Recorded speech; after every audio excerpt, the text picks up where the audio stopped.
Hello, Kat here, and welcome to the Random Game Review, Episode 3 of Season 2.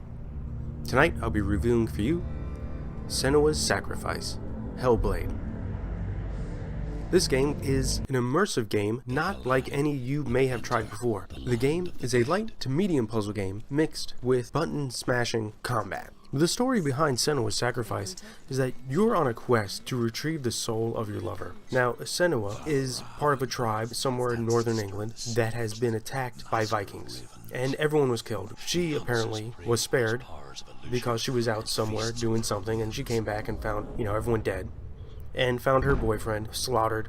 Now, she goes on this quest to retrieve his soul, and she does this by going for the gods. So instead of hunting down the Vikings and, for revenge, she's going directly for the gods to retrieve the soul of her boyfriend. Now, in the game, it starts off pretty early that you find out she's psychotic, and that she can hear voices, she can see things, other things that you wouldn't be able to see. The game is made in binaural audio, or a binaural sound. Now, if you don't know what that is, that's a way of recording audio without digital surround sound effects. When you listen to it, your head does the actual computing of how the sounds are in relation to your head and your ears.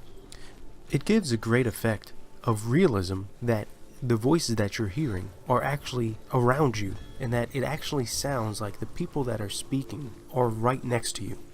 Sometimes they sound like they're walking up to you, or screaming, or whispering, but it's right in your ears. And it's not a surround sound effect, it actually sounds realistic, as if they're right next to you. The voices Senua hears in her head adds to the level of immersion in the game. The neat thing is that these voices, during the game, as it progresses, they sometimes taunt you, tease you, tell you you're not doing good enough. Other times, they point out things that you don't clearly notice as you are progressing through a puzzle. And they will also help you during combat. Say if there is someone behind you, the voices will say, evade, or run away, or you're not going to make it this time. The other part of the voices, they tell her past story. It just brings you closer in to knowing her reason for going on this quest. In order to get the full effects of binaural audio, you will want to wear headphones or earbuds. Without this, you won't achieve the full immersion factor into the game.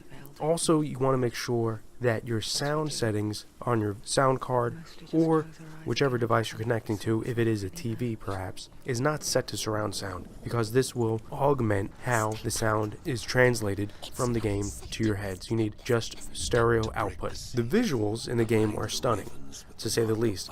In fact, it's probably one of the best video games I've seen in a while as far as quality of graphics go. Because she's psychotic and perceives the world differently, there are going to be times in the game where the images get blurred around her, or there's triple or double images reflecting on the screen, or you see water droplets on your monitor or dust. I've heard a lot of people complain about this and actually going into files of the game and removing these effects, but the reason why they're there is because she's psychotic and she can perceive things differently. In fact, one of the main aspects of the game is her solving of puzzles. Now, as I said before, the game is a medium puzzle game, and without her seeing the world differently, there's actually no way you'd be able to do any of these puzzles. So it really is immersing you into her in order to achieve your goals. Now, the puzzle part of the game is half the fun. The story behind the game just keeps you going to find out what's going to happen next, and the combat of the game is pretty awesome. I would say it's a medium style combat game, a lot of button smashing. What you end up finding out is that there's not much technique to it. It's more rhythm. So it isn't anything where you're going to have to learn combos. There are times when fighting that, because she is psychotic, that all of a sudden, like, everything goes dark, or, she perceives like 3 people at once are coming at you, or you hear things behind you. The movement in it is so fluid, and the camera angle always is right behind her.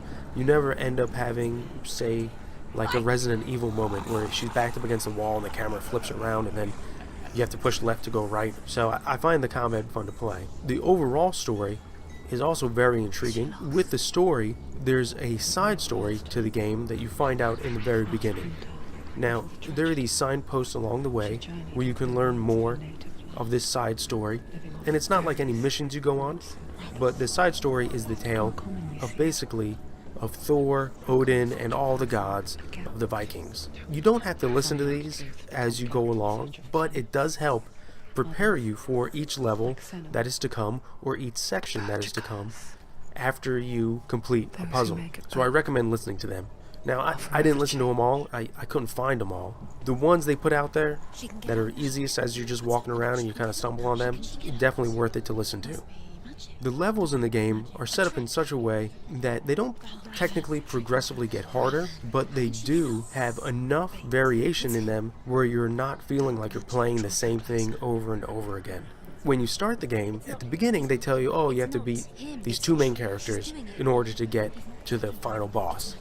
And so I was almost disappointed because the two levels in the beginning go very fast. Once you get those two levels, you open the door to the final boss, then you realize, oh wait, there's like another 10 levels to go through.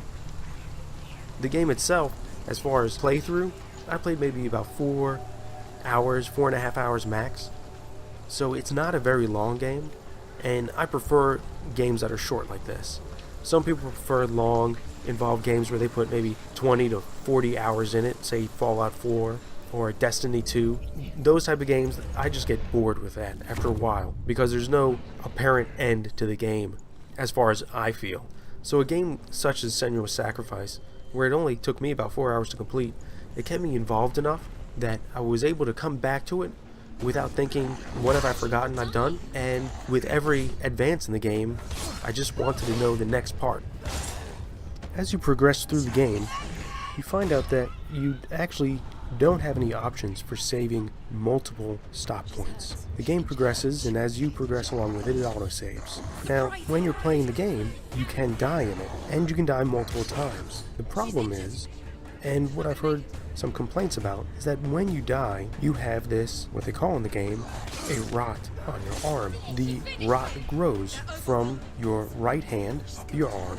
Eventually, if the rot gets to your head, the game ends, and your last save point is erased, and you have to start from the very beginning. There is one last feature of the game that I haven't seen talked about in any other review, and that is, you can actually pause the game and take pictures of what you're doing.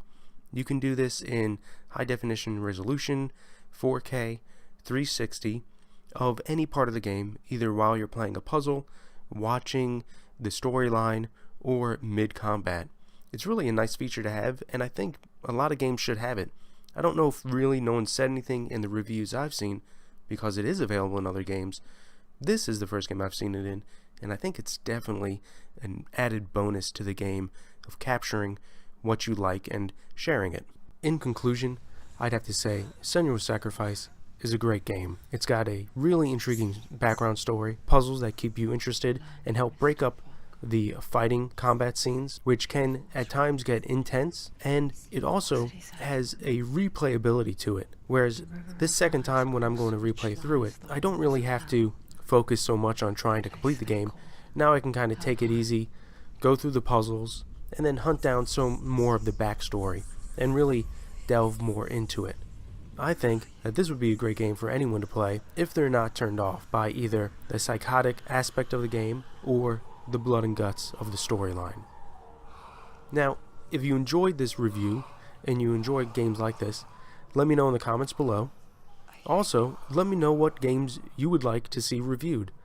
I don't mind going out and trying to get a game here or there for the viewer if it's something you want to see, my take on it. Hopefully we have the same tastes in games, and the reviews that I give will hopefully direct you in the right way to go. Don't forget to smash that like button and subscribe. Until next time, this is Cat. Keep on gaming.